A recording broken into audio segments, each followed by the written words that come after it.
Welcome back to Conversations with Consequences on EWTN Radio. I am your hostess, Mary Fiorito. And I'm Ashley McGuire. And we are thrilled to have joining us today the amazing author, cook, and farmer extraordinaire, Emily Zanotti. She has written a terrific piece this month in the National Catholic Register about the joys and the trials of taking young children to Mass, all stemming from a viral photo of her very pious son kneeling at Mass. What led up to that photo being taken? Emily, thank you so much for coming back to chat with us today. Of course. Okay, so I burst out laughing reading the title of this, The Unsilence of the Lambs, inside the beautiful mess of Mass with small children. What brought about this terrific article, Emily? So this photograph that was taken of my son at the All Souls Day Mass, we had somehow managed to get into the front row. We usually sit pretty far up, but we don't usually sit in the front row. And the kids, when there's kneelers, cannot see over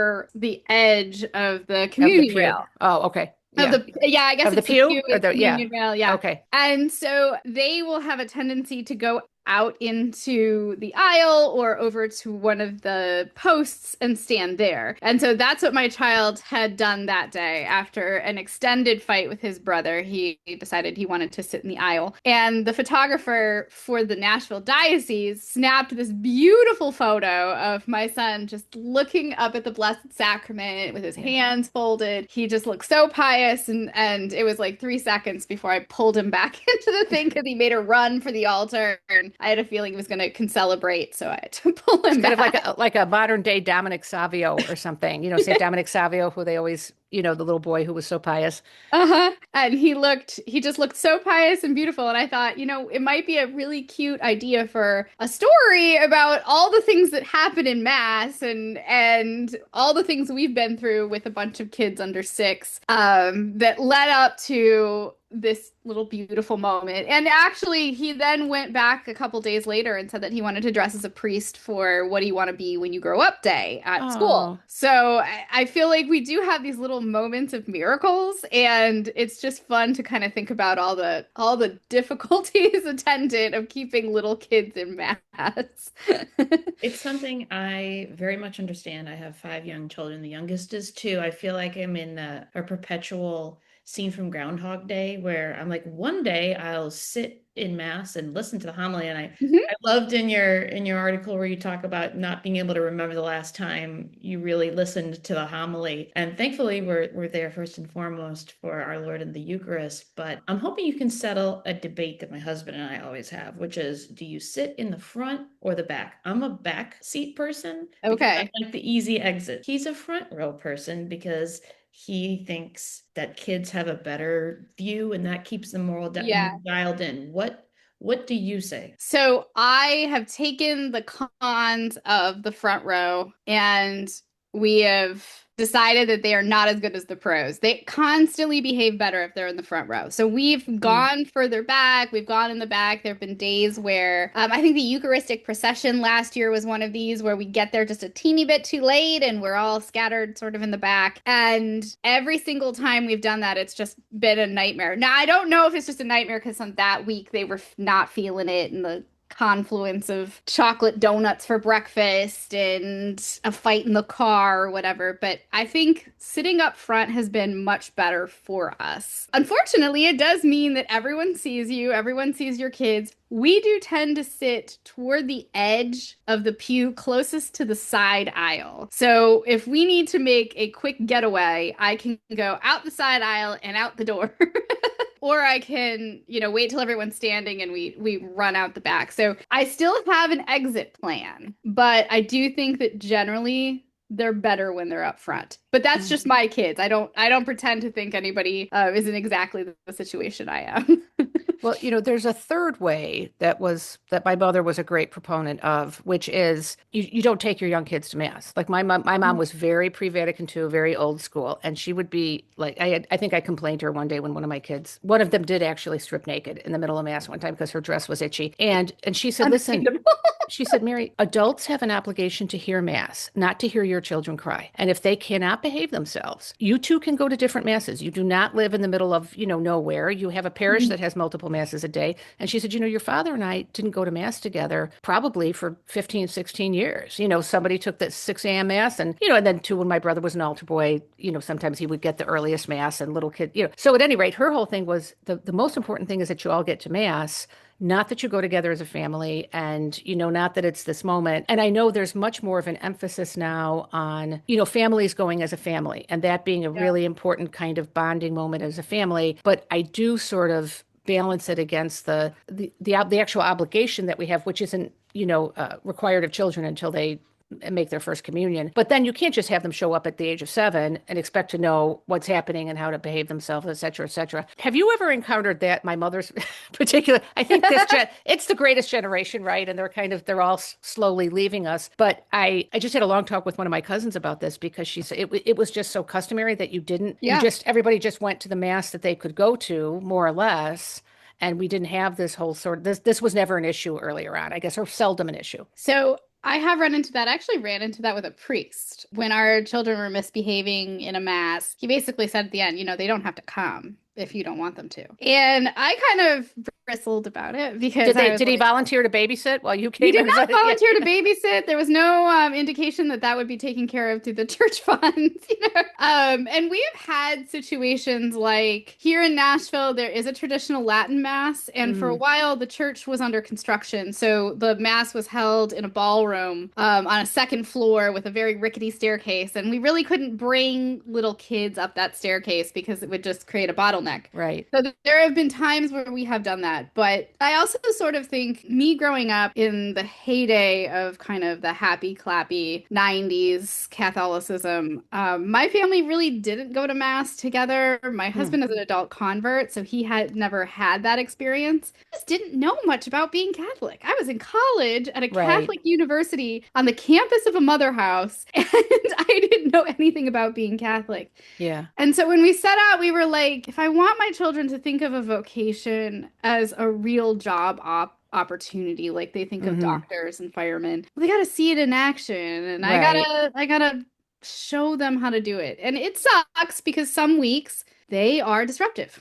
Some weeks we have had knockdown, drag out, peace offs in the pew during the consecration. My daughter enjoys provoking her brothers, so if she's not getting enough attention, she's going to create that attention. And Jesus doesn't need that attention. She needs that attention. So we just figured that the way to do it is just to be with us going to mass. The adults do it. The kids do it. Some Sundays you don't feel like it. You still go anyway. So we're all together. What's your advice to moms and dads who've personally experienced judgmentalism? And, I'm somebody who I go to mass every Sunday, and I've had an older woman say hurtful things to me about even being in the back with my kids. I have a friend who basically kind of trailed off going to mass because somebody came up to her in the parking lot and said hurtful things to her. I think this is a real thing, and people do experience the judgmentalism, and it's hard. And so what would your advice or thoughts be for people who have experienced that, whether with eyeballs or words? So we get eyeballs all the time. I am the kind of person who brushes it off. I have said something back to somebody. I had a woman shush my oldest son, my middle son, because he is neurodivergent. And so he was asking complex theological questions through the whole thing. So he and my husband are having this long form discussion. And so she said something to them. And then after mass, I was like, you don't know what you're dealing with. You don't know what you're talking about. This is the only communication we get with him sometimes. So I said that to her, but I church shopped a little bit. Not everyone has this luxury to find a community that welcomes kids, but we tried 2 or 3 different parishes here in Nashville before we settled on the cathedral. And one of the reasons that we settled on the cathedral was the first week that my kids were there at mass, the deacon's wife came up to them and told them how well they'd behaved and told us to keep coming. And so finding somebody who's going to tell you to keep coming when those voices are always telling you to stay home is it means the world. Mm. And she's been a huge player in my kids' life since then. She's Mm-hmm. basically their grandma because they don't Oh. have any grandparents who live here. So we found a community where there were other kids, where there were other kids their age, where other those kids went to mass too and misbehaves in mass too. Mm-hmm.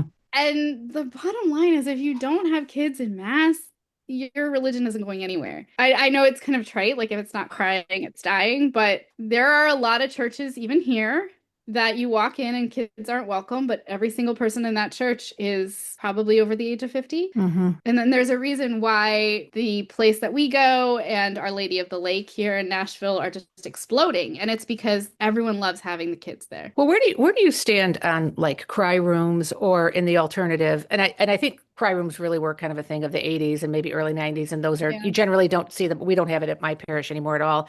But the removal of the child when the child has just become too distraught, really and if it's, for example, prohibiting other people from hearing the homily, et Yeah. cetera, and I went to one parish one time where they actually had a sign, and it was a parish that had a lot of young families, but it said, if you're, being uncomfortable or disruptive is just part of a child's maturation. But if your child is crying for more than 3 minutes, we respectfully ask that you just come and stand in the back until your child has calmed down.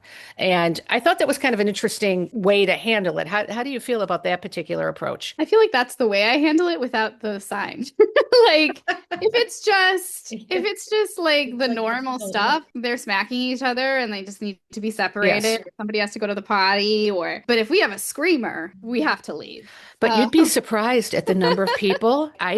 Anyway, at a baptism, and during the entire baptism, one of the cousins or whatever just screamed through the entire thing. And the grandma was telling me later, we tried to watch the video and it was just unintelligible. We couldn't hear a thing because this Yeah. child screamed, and the family did not remove them. And so I'm a big Emily Zanotti fan, but also a big Emily Post fan. And I do think when it gets past 2 or 3 minutes, Yeah. it's like telling people you have to turn your cell phone off, because if it's going to go off, it's going to go off during the consecration. And you don't want that. So it's such a balancing act, isn't it? It's a balancing act, and it's like any other place. I mean, it's very similar to a restaurant or a library, Right. or you're in a public location and your child is screaming and melting down and rolling on the floor and pounding it, which, my kids have done. Sometimes you do have to leave. And I have a 4-year-old or 5-year-old, she just turned 5 right now, Mm-hmm. who has decided that screaming arguments are the only way she communicates. Yeah. And so now we are in the let me scream because mommy won't let me have a crown on during the concentration.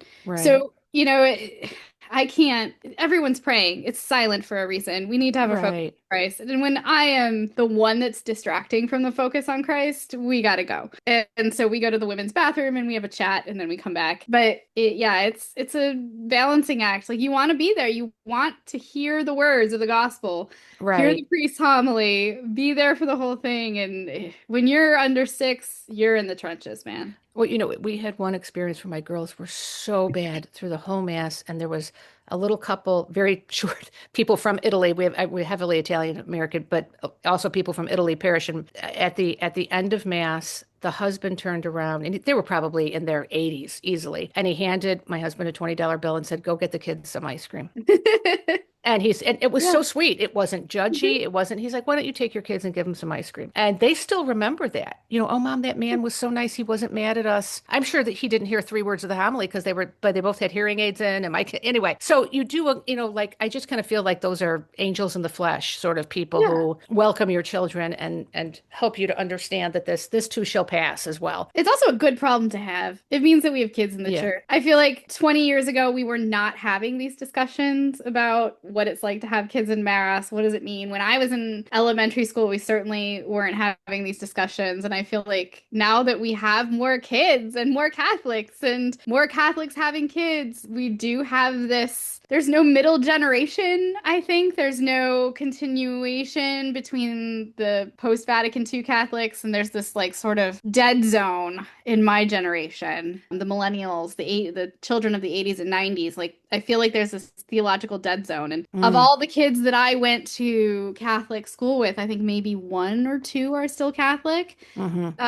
Myself not included there, but I think there's this dead zone. So you have older people and you have younger people, and we just kind of have to learn how to get along. What about practical things? I mean, great gift somebody gave me once was like a magnetic mass thing where the kids can kind of like follow along. And the other day I was at a church that was very kid friendly and they had mass bingo cards. And I was like, oh, I gotta Yeah. get these. But I don't know, do you have like little tools or practical tips for parents that are trying to like both keep them under control, but also, not just coloring Minnie Mouse pages or whatever, which I'm not Yeah. judging parents who do that either. I'm not judging if that's what it takes.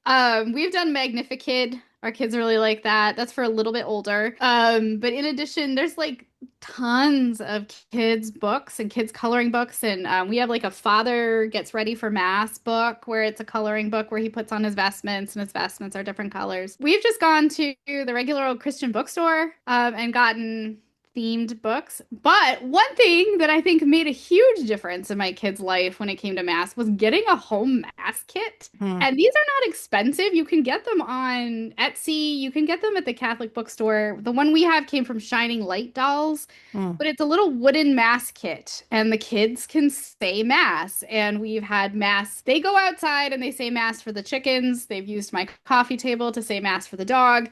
They've loved it. And it's a good opportunity to teach them the parts of the mass and what people do and what the Eucharist means and how the consecration works. They've had a great time. And I think they know more about the Eucharist than I did when I made my first communion at the time. And they're barely in first grade. Well, I think there's a renewed interest in this also because of Pope Leo. I just reviewed the new Vatican documentary, Leo from Chicago, and his brother John did one of the interviews.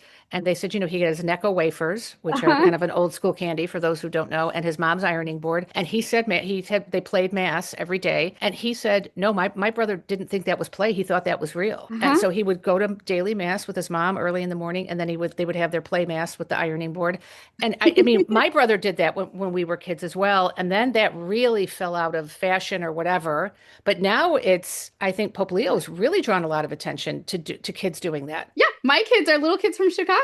And we've said, like, there's a kid from Chicago that is now the Pope, and you're a little kid from Chicago, and you can be the Pope. So I think there's a huge renewed sense of Catechesis of the Good Shepherd does a lot of this, which is, fairly it's very Montessori, right? Like Montessori and experientially. Hands-on. Yeah. And I know my kids have had altars in their classrooms for the same reason at Catholic school. And I think there's just a renewed sense of wanting to bring your kids into the faith too. It means something to me. It means something to my husband, and we want it to mean something to our kids, not just be something that they do on Sundays. So having that mass kit is really, our chickens are very, very well attended when it comes to the mass obligation. Well, there were no mass kits back then. You had to to go find the Necco wafers and a towel that your mom wasn't using and that sort of stuff. So we have the Italian cruet, the oil and vinegar, and the salt and pepper. That's so funny. Oh, that's really funny. I hadn't thought of that. Yep. So we have the old grandma Italian stuff that we got that they use. There's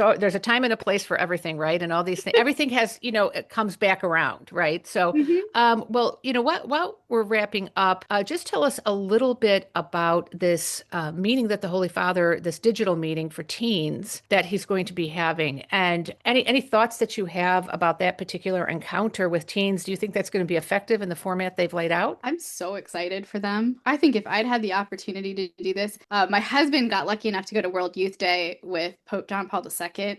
I never had the opportunity to do these things, and it's so cool in this digital day and age that you can just up and Zoom the Pope. Right, and the Pope doesn't have to come here. Yeah, I was just saying, we just had the anniversary of when John Paul II came to Chicago, and that was the first city he came to because of the large Polish presence here. And so we got like 3 days off school, and I mean, even kids who weren't really practicing went to any of one of the things you could try to get into or get close to. It really electrified the faith of so many young people. And you see so many kids. I am always blown away by Katie McGrady is one of my friends, and I'm always blown away by the pictures she sends of the youth conferences that she goes to and speaks at. And they're just packed to the gills. And then I go even over to our Catholic school, and they call it Alleluia Day, but it's a day that's just primarily focused on adoration. They have the Blessed Sacrament out all day, and they're singing hymns, and the kids just love it. My kids wait all year for Alleluia Day, and it's feels electric in a way that I didn't experience when I was a kid. And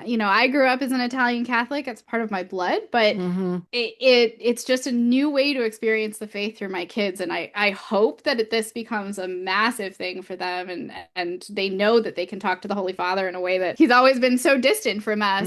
And to say that he's going to be on a Zoom call is mind-boggling to me. Well, this has been a great conversation. Emily, thanks so much for joining us today. Welcome back to Conversations with Consequences, where I'm joined by our TCA resident chaplain, Monsignor Roger Landry. Monsignor Landry, today is a great feast, and you are in the environs of St. Rose Philippine Duchesne. Let's talk about her legacy to the United States. It's been a joy for me to be in St. Louis this week at the Augustine Institute, where there's been a retreat for all the diocesan directors of the Pontifical Mission Societies, led by Cardinal Sean O'Malley, the Archbishop Emeritus of Boston. And it gave me a chance on Monday to visit St. Rose Philippine Duchesne's tomb, which is in St. Charles, Missouri, a short drive away from Florissant, which is where I presently am at the Augustine Institute. And then on Thursday night, I had the privilege to be able to give a talk on lessons we can all learn from St. Rose Philippine Duchesne about the mission. She's not all that well known outside of the St. Louis area. That's a unique thing in the church in the United States, that a lot of our saints, we just don't celebrate across the country, but only celebrate locally. But she was born in 1769 from a very well-off family in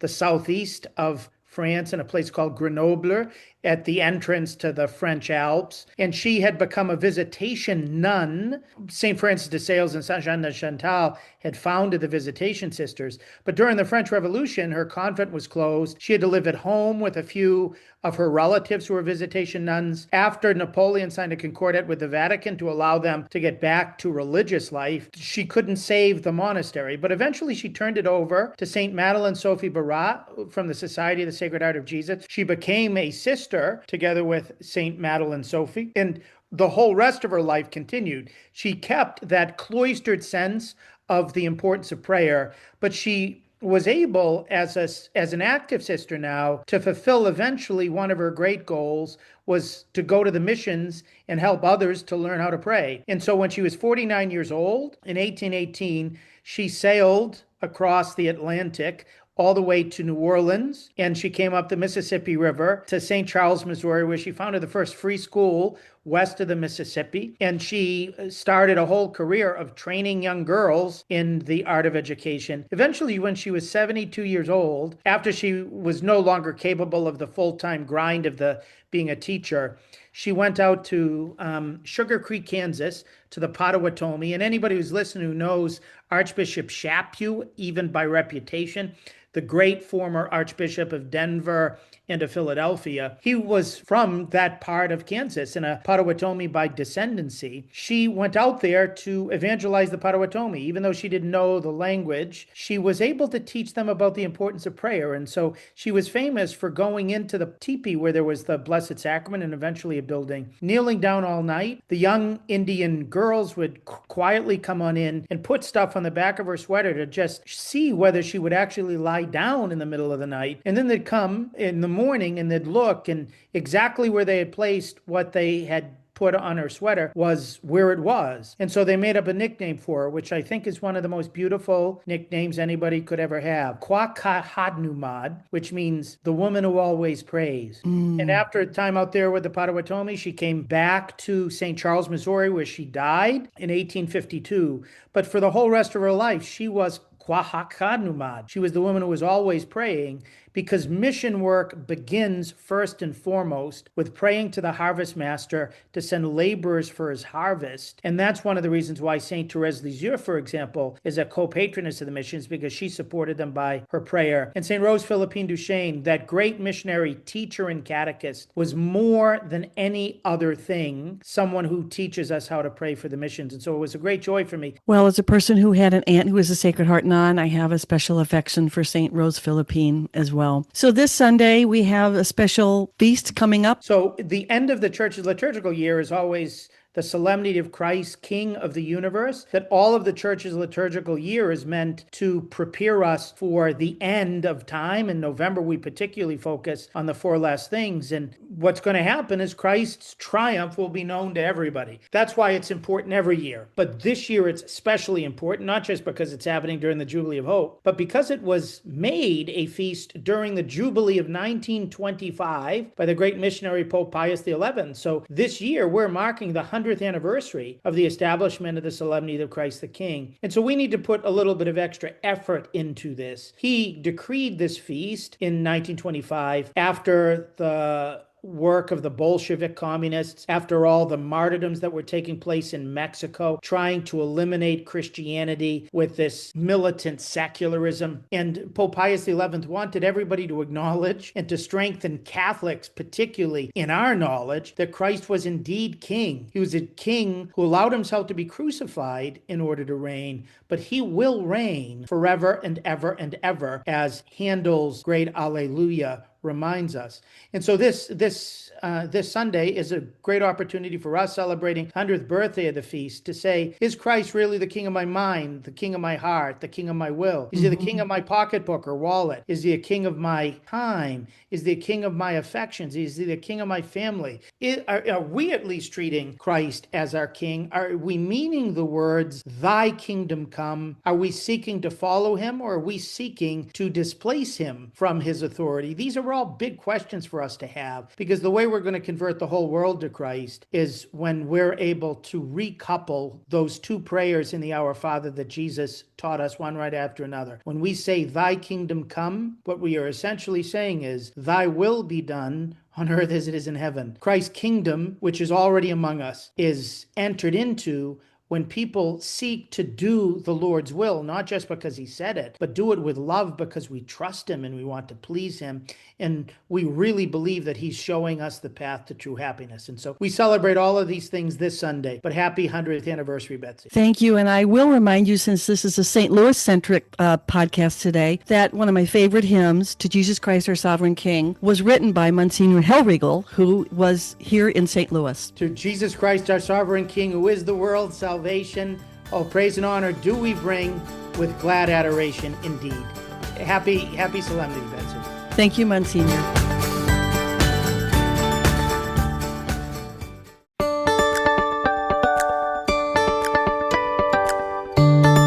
Welcome back to Conversations with Consequences here on EWTN Radio. Today we have a really extraordinary guest, Dr. Tom Katina. Dr. Tom is an American physician who serves as medical director and surgeon at Goodell Mother of Mercy Hospital in the Nuba Mountains of Sudan since 2008, when that hospital opened. He's affectionately known there as Dr. Tom. He's received an extraordinary number of awards, including the Time 100 in 2015. In 2017, he was awarded the second annual Aurora Prize for Awakening Humanity. And in 2024, he was awarded the Theodore Roosevelt Award, the highest honor the National Collegiate Athletic Association, the NCAA, may confer on an individual. And he's also been awarded honorary doctorates from Brown University and Duke University, where he received his medical degree. Welcome to the show, Dr. Tom. Thanks, Betsy. Good to be here. I know that you're headed momentarily back to the Sudan, so we're thrilled that you're here. Let's talk about how an Italian American got from an all-American nose guard at Brown to being the only surgeon for an area encompassing 1 million people. I know you've told this story a lot, but we're kind of interested in your Catholic faith angle here about what your childhood was like as a Catholic kid growing up in an Italian American household. Right. So I had a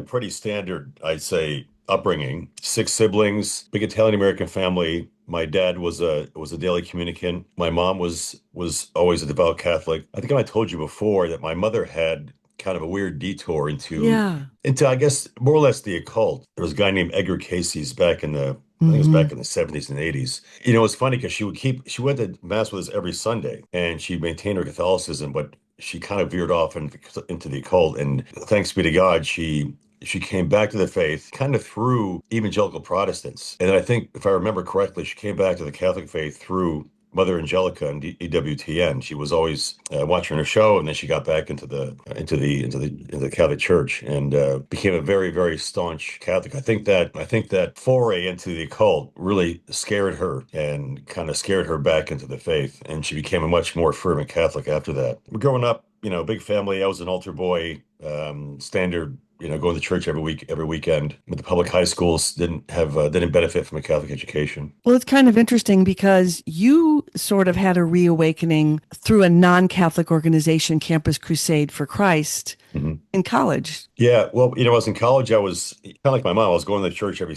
Sunday and maintained the Catholic faith, and then got involved with the more of a Protestant organization, Campus Crusade for Christ. I mean, they would say they're ecumenical, but that often that often implies different branches of the Protestant religion come together. It's not so much geared towards Catholics. Anyway, they welcomed me with open arms, and it was there where I saw the faith lived out. I saw people there taking the faith very seriously. That this was had to become part and parcel of your life. Right. Christianity was a lived religion. It wasn't something you did your Sunday obligation for, now 45 minutes or half an hour sometimes, then you're done for the week. That's not all there is. That's a tiny, tiny portion of what living your religion is. And I really credit that campus minister, Kent Dolberg, and my friends there with kind of bringing me back into the fold of Christianity in general, and then pointing me back to the Catholic faith as I delved more deeply into things. You also had an uncle growing up who was a doctor that maybe at the time you didn't think, oh, I want to be like him. But looking back, can you tell us about Uncle Fiore and how he impacted your life? Right.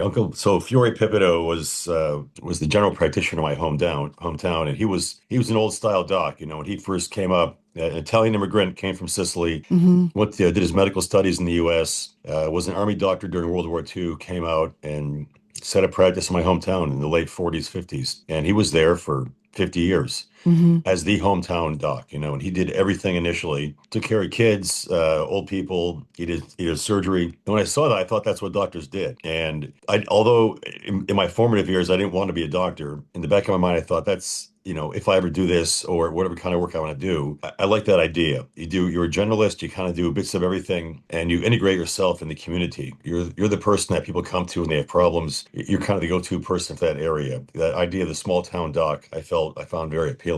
So your world takes a kind of crazy turn because you go to Brown and you get a degree in engineering and you think you're going to work on a nuclear submarine for GE, but you decide not to do it. What happened? Well, I would say this Campus Crusade crowd got me going on the idea of doing mission work. I never thought that was even a possibility. My foray into medicine was through this idea of being a missionary. And, in high school and my first year or two of college, I thought, let me just get my degree and get out, start making money, get a nice house in the suburbs, couple cars, live the American dream. But it didn't quite sit well with me. I just kept hearing this call of doing mission work, but nothing was really making sense initially. Then after I graduated, the idea just came to my head to do mission work, that I should go into medicine. It was actually on the way back from my Aunt Fanny's funeral. Fanny was my, actually the sister of Uncle Fiore, and we were coming back from her funeral in Albany, New York, and I was coming back with my brother Felix, and the idea just popped in my head. Now we would say it was the prompting of the Holy Spirit, but I turned to my brother Felix, I said, hey, I think I should go into medicine. He said, I think you're crazy. You're an engineer, you got a job, blah, blah. So I said, no, I think this is what I should do. And things kind of made a bit of sense to me. Finally, that angst that I had for a while now, I felt kind of lifting. And, it was a bit of a challenge, and I had to go through a lot of hoops, but things worked out. So you ended up in Japan, then you ended up in the Navy, and then you go to medical school. And right out of medical school, do you decide, I'm going to Africa? Well, the way things work, I think they're still the same, as when you apply to medical school, you have to take the MCATs first, the medical college admission test. And I had to do a year of pre-med requirements. I hadn't done all those in undergrad, and the MCAT then would be in that spring. So if you do it in the spring, you can't apply for the following fall. So I had to do that in the spring and then take another year, had kind of a gap year. And I was trying to decide what to do. And I went back to Brown and just went to their jobs office, and I came across a flyer. This was back in the days when you had, books with binders and everything else. Nothing was Right. on. The internet was not there then. I came across this flyer for this program teaching English to Japanese in Japan. I thought, man, that sounds pretty cool. I had always had an interest in the Orient, and I thought this would be a great adventure for a year. So I ended up going to Japan for a year, taught English, had a wonderful experience. It was a great time of deepening of my Catholic faith. There was a Franciscan chapel in a place called Roppongi, which is in Tokyo. It was kind of a place with a lot of nightclubs, a lot of nightlife, and in the middle of all that was a Franciscan church with a couple of great old Franciscan priests. I went there, and that kind of started my interest in Franciscan spirituality. And my thinking then was, if I go to medical school, I'll be saddled with a huge debt when I finish, and that'll dictate what I can do. I thought, well, if I want to do mission work and I have a huge debt, I won't be able to do it because I'll have to work and get a bunch of money to pay the debt off. So my reasoning was, let me take a Navy scholarship. That's a set number of years. I'll go and do my time in the Navy, and then I'll be free to do what I want. So that's kind of how it worked out. So, did you learn surgery in the Navy? Because I know that you eventually became a surgeon, but that maybe really wasn't your main focus in your residency. Right. So my time in the Navy, I did my internship at Naval Hospital San Diego, and that was in internal medicine. I thought I wanted to do. I figured, well, if I go in the mission field, especially in Africa, they have a lot of infectious diseases, malaria and tuberculosis and parasitic diseases. I thought, let me do internal medicine and then specialize in infectious disease. That was my thinking going in. So I did my year of internal medicine in San Diego, and I mean, I didn't really like it that much. I thought this, was kind of not that interesting. And then I had time off. In the Navy, you do an internship, then you go out and what they say, you go to the fleet and you work as a medical officer, a very junior doctor with just an internship, and you take care of the sailors or the airmen or whatever unit you end up with. So I wanted to do what's called flight surgery. Finished my internship, and then I went to the flight surgeon training course at Pensacola, Florida, and then I became a flight surgeon. I did that for 4 years. And flight surgery is a bit of a misnomer. We're not doing surgery at Mach 1. You're basically a doctor for a squadron of pilots and the air crew, and you take care of the very minor complaints. It's taking care of pus. What I say is taking care of pilots with colds, and it's not doing any surgery at all. So I didn't have any surgical training in the Navy. I did very basic stuff. Then I got out of the Navy, and it was time for residency, and I figured, okay, let me do family practice because I wanted a broad training. I kind of liked a bit of everything. I thought, well, if I go in the mission field, I'll need some broad training, and that's why I ended up doing family practice. So you would do eventually get to Africa, but not Sudan. Well, it was finally time to make a decision. And it's December 1999. And I thought, okay, it's time to make a decision. I finished all my obligations. I have no debt. And this is 14, 15 years after I had that kind of revelation with my brother in the car that I should do medicine and that I should go and do missionary work. So I thought, okay, let me go and try it out. I kind of dipped my toe in the water and got in touch with Catholic Medical Mission Board. And they sent me a list of hospitals, mostly in Africa, that were looking for a family practice doctor. And I just picked one. I thought, let me pick this one place. I'll go there for 1 year, do my thing, and then get it out of my system and come back to the U.S. and start working as a doctor. My idea of mission work was not you go there and you stay. It was you go, you sprinkle some drugs on people and you come back. And you go back maybe after 10 years and do a bit and come back. That was kind of more of my idea. It wasn't more of it wasn't something you did as a career. You didn't go, you didn't stay, you didn't kind of really work with the people. You didn't involve yourself fully. It was kind of more of a very brief kind of part-time thing. Anyway, so I get to Kenya, and my idea in my brain is I'm going to go and do 1 year. And then I met my first hospital I worked at was called Mutomo Hospital, which was in a very poor area of Kenya, very remote, rural place. And it was run by Irish Mercy Sisters. They'd established this hospital, I think, I forget when it was, maybe back in the 60s. And they were still there, and they were training a bunch of Kenyan Mercy Sisters on how to run the hospital. And I met Sister Bridget, was one of the first people I met. She's an Irish nun who was the matron, the head nurse. And she was so excited. She said, "Great, Tom, I hear that you're coming to work with us for 2 years. That's really wonderful." And I'm thinking, hey, I thought I'm here for 1 year. I didn't sign up for 2 years. So anyway, I didn't want to disappoint Sister Bridget. So I said, okay, I'll stay for 2 years. And that became 2.5. And then I said, well, I really need to learn how to do some surgery. I'm not trained as a surgeon. I didn't officially train as a surgeon. Let me put it that way. I thought I really need to learn how to do more surgery. And I started looking for ways to do that in Kenya. So how do you get to Sudan? Funny how the Lord works. So I was in Mutomo and thinking, okay, I need to learn how to do more surgery. I was already kind of set to go to Nairobi in Kenya. There's a long story. There was a Maryknoll priest, an American, who had a hospital in Nairobi, big mission hospital. I knew him from many years before. He said, "Why don't you come to Nairobi and work with us here?" I told him, I said, "Look, I want to learn some surgery." He said, "Fine, I'll give you a couple days a week, a day a week in the operating room, and you can learn all you want. We have a lot of surgery." So before going there, I met an American Franciscan priest, Kevin Flanagan, who was up in the northern part of Kenya in a place called Turkana, way up in the desert. So I was going to go there for a few months before starting in Nairobi. So I got up to Turkana in the north of Kenya, and Kevin was there. He was teaching me surgery. I'm doing things. And then after a few weeks, he said, I've got to go back to the US to do my surgical boards. He said, somebody's coming to cover for me when I'm out.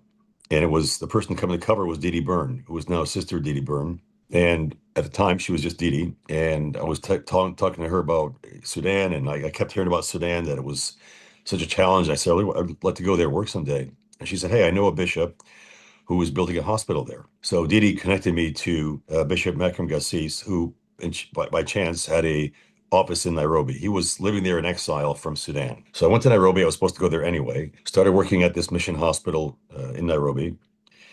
And I was going to his office. I would start going there, and they said, yeah, we're just starting to build a hospital. It's going to take, some years. Why don't you keep in touch with us? So I would go there for a while, I went there every couple of weeks. I would meet with the program director. We'd talk about the hospital. We'd make plans. And ended up taking about 6 years. So I first went to Nairobi in 2002 and didn't start in Nuba until 2008. So that went through lots of ups and downs. I mean, getting anything done in Sudan takes forever. And this, of course, was no exception. So I thought during that time, are these guys ever going to get this done? I started looking elsewhere to go. Should I go to Congo? I wasn't that interested in staying in Nairobi long term. It was great.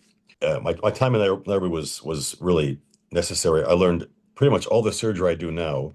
I learned there in Nairobi from I excellent see. teachers. Yeah. There's an American surgeon named Mike Johnson. Mike was a missionary surgeon, and Mike taught me a ton of surgery. There's Dr. Rucha, who was a Kenyan surgeon, taught me a lot. Other visiting surgeons would come and teach things. So I was in Kenya a total about 7 years, 5 years in Nairobi, and I did enough. I think I did enough surgery there. Total I probably did 2,500 cases easily in Nairobi. So I did enough. I did enough to the point where I felt competent that I could go somewhere on my own and operate. The reason I asked about the surgery is because the amazing documentary, The Heart of Nuba, shows you in the operating room a lot.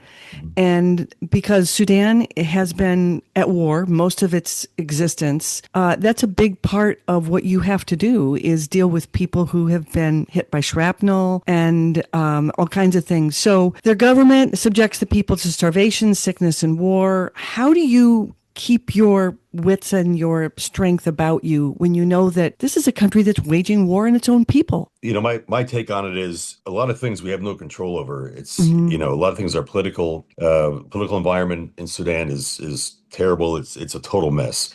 I have no control over that, but there are people there and people are suffering. And one thing I can do is try to take care of them to the best of my ability Mhm. and garner resources and bring other people in to take care of them. So I see that as one way I can contribute and try to alleviate at least some of the suffering of the people there. Talk to us about a typical day that you have at the hospital. Days are extremely busy. I'll take you say, Monday, Tuesday, Thursday, Saturday are pretty much the same.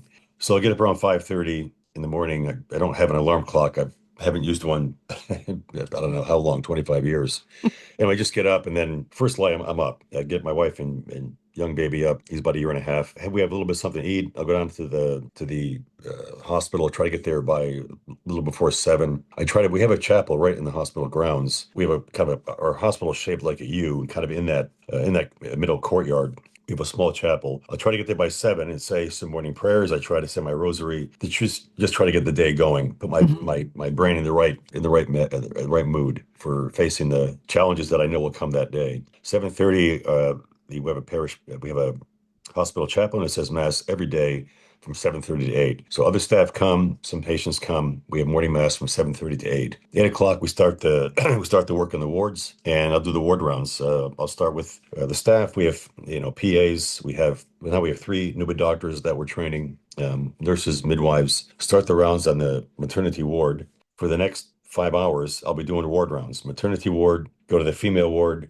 go to the male ward, go to the children's ward, go to the ICU/high dependency unit. And I mean, all the while seeing patients coming from the TB and leprosy ward. Then we finish ward rounds. That's about up to about 1:30. Well, at that time, I'll go to the minor operating room and we'll knock out all the minor cases that we've accumulated during the morning. So women having miscarriages, we take care of.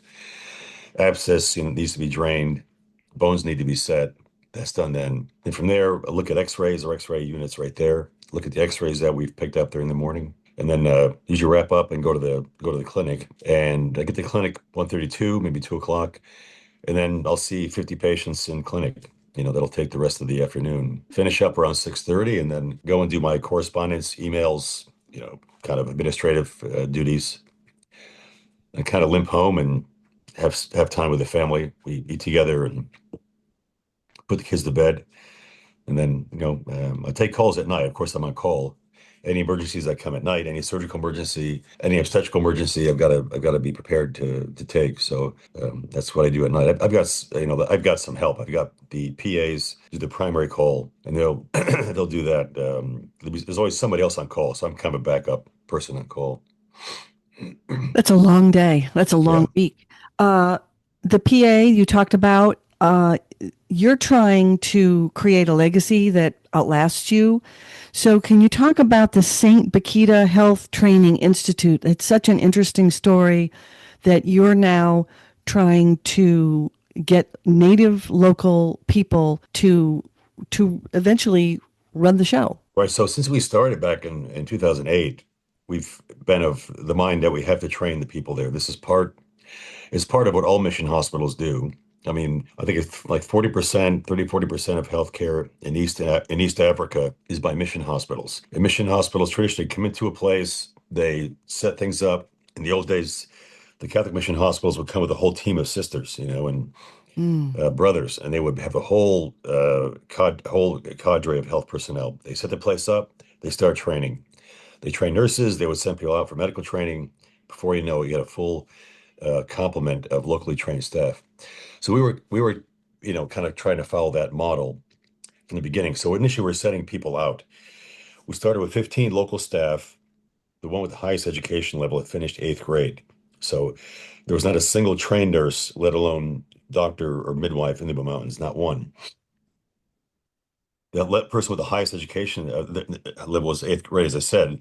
There were no high school graduates, let alone there were no nurses. There were no high school graduates when we first got there. So the year after we started getting high school graduates coming back. These guys have been in school, refugee camps in Kenya. We hired them at the hospital. We gave them some on-the-job training. We started sending them out right away. We sent them to Kenya. We sent them to South Sudan, to Uganda, Tanzania, wherever we could find a spot. We sent people out for training. Nurses, midwives, PAs, medical doctors, lab technicians, whatever you need to run a hospital. We said, let's get these people out, get them trained, let them come back. And we did this we sent maybe 90 people out. Mm-hmm. Then, about 4 years ago, for many years, we said we need to have our own training school. So we can train our own people, try to instill the values that we think are important as a Catholic Health Training Institute. So finally, about 4 years ago, we finally amassed a critical mass of people that could help us to do this. And we started the St. Bakita Health Training Institute. The first class was clinical officers, PAs, and we just graduated our first cohort of 19.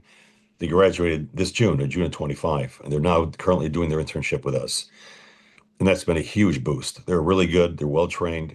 They're very smart. We also have 29 midwives who are currently in training, and they'll all graduate this coming June of 26. They'll all graduate. And that's going to, I think, quadruple the number of midwives in the Blue Mountains. I want to get those people out. And is that one of the primary concerns, is just maternal care and infant care? I mean, if you solve some of those issues, then does that help just the overall situation where you're not dealing with fistulas and all the things that I've heard you talk about? Sure, that's part of it. So, what we try to do is take a very comprehensive approach to medical care. So, maternal child health is part of what we do. It's but we also try to incorporate vaccines, antenatal clinic, so see mothers before they give birth. We have vaccination program. we're the surgical hospital for the entire region. We have an eye clinic. We have a guy, a PA trained in eye surgery. He is the eye surgeon for all of Nuba Mountains. For 3 million plus people, he's the only guy they can go to. We're putting up a physical therapy unit now. We have a PA slash psychiatrist. He's a physician assistant. He went through an extra school, a 2-year course in psychiatry. So we're trying to be as comprehensive as we can, covering all the different areas of medicine. So a big part of that obviously is maternal child health. They're usually a biggest risk for problems. They're the most neglected often. Sudan, South Sudan, and the Nuba Mountains is similar to them in that we have probably we have South Sudan has the highest maternal mortality rate in the world. And there was not a great study, but a bit of a study done in Nuba Mountains, and our rate is similar or higher than South Sudan in terms of maternal mortality. This is a woman who dies who dies from a pregnancy-related condition. So who dies before giving birth, during birth, or in the immediate period after birth from something related to that pregnancy. So it can be the most common cause is bleeding. They give birth to the baby, they just bleed to death, and there are no trained health personnel to help her. So all these efforts to train midwives. We also have 19 peripheral clinics that we run. We want to upgrade those clinics to be what's called a BMONC, which is a basic emergency obstetric and neonatal care center. So those clinics, we want to have a midwife there. We want to equip that midwife with the medications and equipment she needs to do a safe delivery, and to identify those who might have a very risky delivery, get them referred up to the hospital so we can take care of them. So I want to talk, just as we close out, about the Sudanese people. You fell in love with one, and you now have 2 children. And there's a quote that you have that says the feeling that joy is the feeling that you are where you are supposed to be. And you clearly exude that, but talk a little bit about the resilience of the Sudanese and the joy of the people, because watching the documentaries about you, it's hard to see people running into foxholes because there are bombers trying to bomb your hospital. How do they have this just innate joy that was so attractive to you that made you want to stay there forever? Well, I think people that have been subject to hardship their entire lives, in a sense, they kind of get, I don't want to say immune, but it becomes part of who they are. They put up with more tragedies and hardships than we can even imagine. I mean, my wife, for instance, when she grew up in the 80s and 90s, she had childhood friends of hers die of starvation. I mean, how many people can say that? I mean, it's unbelievable what she's been through. She had to witness public executions of people that were accused of collaborating with the enemy. Her primary school was under a tree. I mean, very, very kind of erratic, sporadic education. So my wife has an example of kind of a typical Nuba person, had a very difficult upbringing, was exposed to a lot of hardships. So consequently, they can put up with a lot of nonsense and difficulties. They're difficult to put down. They'll bounce back up, and they'll just keep pushing ahead. I mean, I don't want to mythologize the people there. They have their own issues and their own problems, but they can tolerate things that will break all of us. Well, I know that, you've had people that had, missiles stuck in their shoulders, and you just pulled them out. They had a hole in them, and they just kept on going. So thank you so much for joining us. It's been a real joy to listen to your stories and to listen to your faith journey. How can people learn more about you, Dr. Tom? Well, we have a few partners. Our main partners are African Mission Healthcare, and if you want to help us financially or just learn more about us, you can go to the website. I think it's africanmissionhealthcare.com. There's a direct site for donations, which is healthfornuba.org. sudan.com. Mhm. We're also supported by the Sudan Relief Fund, which also has a website. So those are our two main partners financially. Catholic Medical Mission Board is also another partner that helps with some of our programs. So if anybody feels obligated or feels the need to donate to our cause, you can check out one of those organizations and just specify you want to do it for Mother of Mercy Hospital, which is our hospital in Sudan. Thank you so much for joining us, and good luck on your journey back to Sudan. Okay, thanks, Betsy.